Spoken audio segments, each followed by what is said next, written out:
আমার একটা নিরীহ প্রাণী কুকুরের উপর মহিলা দয়া প্রদর্শন করার কারণে তার জিন্দেগীর গুনার খাতা মাফ করে দিয়া ওই মহিলাকে আমি জান্নাতি বাস করে দিয়েছি। পক্ষান্তরে তিরমিজি শরীফের আরেকটা হাদিসের মধ্যে এসেছে, একটা বিড়ালকে ঘরের মধ্যে আটকায় রেখে তিল তিল করে কষ্ট দিয়ে তাকে হত্যা করেছে একজন তাহাজ্জুদ গুজারি নারী, পর্দাসীন মহিলা। অপরাধটা কি? মহিলার খাবারের মধ্যে বিড়াল মুখ দিয়েছিল, এটাই ছিল অপরাধ।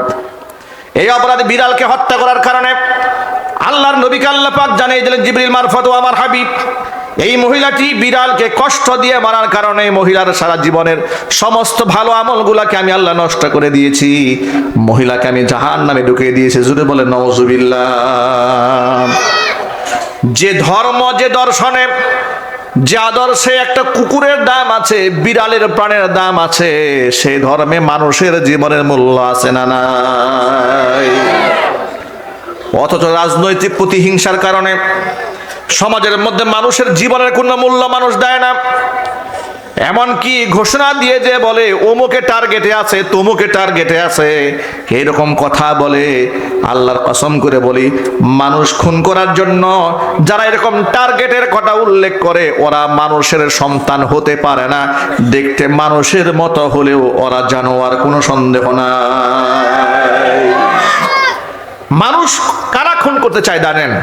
যারা আদর্শ দিয়ে টিকতে পারে না, যারা বুঝে যায় যে এর সততার সামনে দাঁড়াবার যোগ্যতা আমার নাই, ওর ইনসাফের সাথে আমার যোগ্যতা নাই দাঁড়াবার, ঠিক না? ঠিক জুড়ে বলেন। তখন চেষ্টা করে এর খুন করে আমি ওই আসনটা দখল করতে চাই। সামনে নির্বাচন আসতেছে, আর বাকি আছে কতদিন? বাকি আছে প্রায় 2 মাসের মতো বাকি আছে। এই যে 2 মাস বাকি আছে, নির্বাচন কমিশনের পক্ষ থেকে ঘোষণা করা হয়েছে নির্বাচনের তফসিল। ইতোমধ্যে দেখেছেন উসমান হাদিকে গুলি করার পরে প্রধান নির্বাচন কমিশনার বললেন যে তফসিল ঘোষণার পরে এরকম 2-1টা খুন খারাপি হতেই পারে, এটা একটা বিচ্ছিন্ন ঘটনা, নাউজুবিল্লাহি মিন যালিক। এবং তিনি বলেছেন অত্যন্ত হাসতে হাসতে, উপহাসের সুরে বলেছেন, যে নির্বাচন কমিশনার কাছে খুন খারাপি কোনো ঘটনাই না, এর নেতৃত্বে বাংলাদেশের সুষ্ঠু নির্বাচন হবে, এটা তো পাগলেও বিশ্বাস করতে পারে না।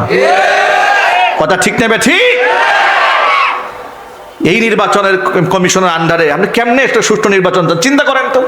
যে লোক বলে তফসিল ঘোষণার পরে তো 2-1টা খুন খারাপি হইতেই পারে, এগুলা আগেও হয়েছে, এখনো হচ্ছে। যারা খুনকে ছোট করে দেখে এদেরকেও তো আমরা মানুষ মনে করি না।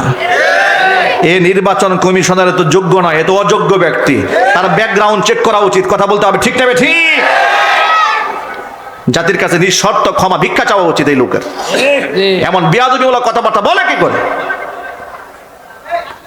মানুষের রক্তের বিরাট মর্যাদা ইসলামে। এবার আপনাকে হাদিস থেকে একটা রেফারেন্স শোনাই। বিদায় হজের ভাষণে 1.25 লক্ষ সাহাবীর সামনে আল্লাহর নবী দাঁড়িয়ে বললেন, বিরাট খুতবা দিয়েছেন, তার মধ্যে আংশিক একটা অংশ হচ্ছে ইন্না দিমাআকুম ওয়া আমওয়ালাকুম ওয়া আ'রাদাকুম হারামুন আলাইকুম কা হুরমাতি ইয়াউমিকুম হাযা ফি শাহরিকুম হাযা ফি বালাদিকুম হাযা। নবীজি বলেন, নিশ্চয় তোমাদের একটা আবেদা হতে পারে, জাহেদা হতে পারে, আমার মেয়েটা যেন ধর্ষিতা না হয়, চরিত্রহীন না হয়, আমার মেয়েটা যেন টিকটকার না হয়, ঠিক না? এবার একজনে বলেন, আমার মেয়েটা টিকটকার সেলিব্রিটি হবে না, আমার মেয়ে ফলো করবে উম্মুল মুমিনিন মা আয়েশা সিদ্দিকা রাদিয়াল্লাহু তাআলা আনহাকে, মা খাদিজাতুল কুবরা রাদিয়াল্লাহু তাআলা আনহাকে আমার মেয়েটা ফলো করবে, আমার স্ত্রীটা ফলো করবে। এই সমাজটা আলোকিত হবে। আমাদের মেয়েদের গর্বে শাহজালাল ইয়ামানি জন্মগ্রহণ করবে, শাহপরান জন্মগ্রহণ করবে, খান জাহান আলী রহমাতুল্লাহি আলাইহি জন্মগ্রহণ করবে, তিতুমীর রহমাতুল্লাহি আলাইহি জন্মগ্রহণ করবে, হাজী শরীয়তুল্লাহ রহমাতুল্লাহি আলাইহির মতো টাটকা ইমামদার জন্মগ্রহণ করবে। ঠিক কিনা বলেন? আমরা আমাদের ছেলেদেরকেও হাফেজে কোরআন বানাবো, আলেমে দ্বীন বানাবো, সাথে সাথে আমাদের মেয়েদেরকেও আমরা দ্বীনের আলো থেকে বঞ্চিত করতে চাই না। মহান আল্লাহ রাব্বুল আলামিন যেন আমাদের সন্তানদেরকে দ্বীনের জন্য কবুল করেন, আমিন। ওয়া আখিরু দাওয়ানা আনিল হামদুলিল্লাহি রাব্বিল আলামিন। ওয়াসসালামু আলাইকুম ওয়া রাহমাতুল্লাহি ওয়া বারাকাতুহু।